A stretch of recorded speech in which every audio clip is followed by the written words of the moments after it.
ساختمان بینای حکومت و پارلمان از جانب جمهوری خلقی خطای مبلغ معین گرانتی پیش بینی شده است و دوام سال 2016 و اول سال 2017 گویم که مسئله های مربوط به معین کردن ارزش اموال هم خصوصی هم دولتی در موضع ساختمان این دو انشاء ادامه داشت و ما الان در مرحله نهایی انجام قرار داریم. وزارت رشد اقتصاد و سودا که مسئول پیشبرد این گفته شنیده است الان موادهای ضروری را پیشنهاد کرده است. از جانب اگنتی ساختمان و معماری هم الان موافقات وابسته به ساختمان طرح دیزاین الان گویم که موافقات به دست آمده است.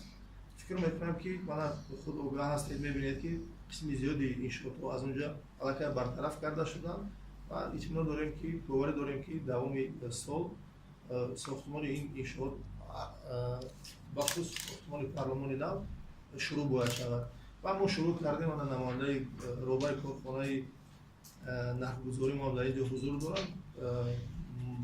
ما الان شروع کردیم که با من اخبارات دادم برای پرداخت جبرانی اموال شخصانی که در اونجا منزل استقامتی و دیگر نقطه‌های تجارتی داشتن فکرم شروع شد. اگر معلومات لازم در بیشتر پیشنهاد میکنم. اقدامات عربستان را در این سمت من معلومات ندارم. همین خیلی یک اخبارات در وسایل اخبار عمومی نشر شده بود. من فکر میکنم که این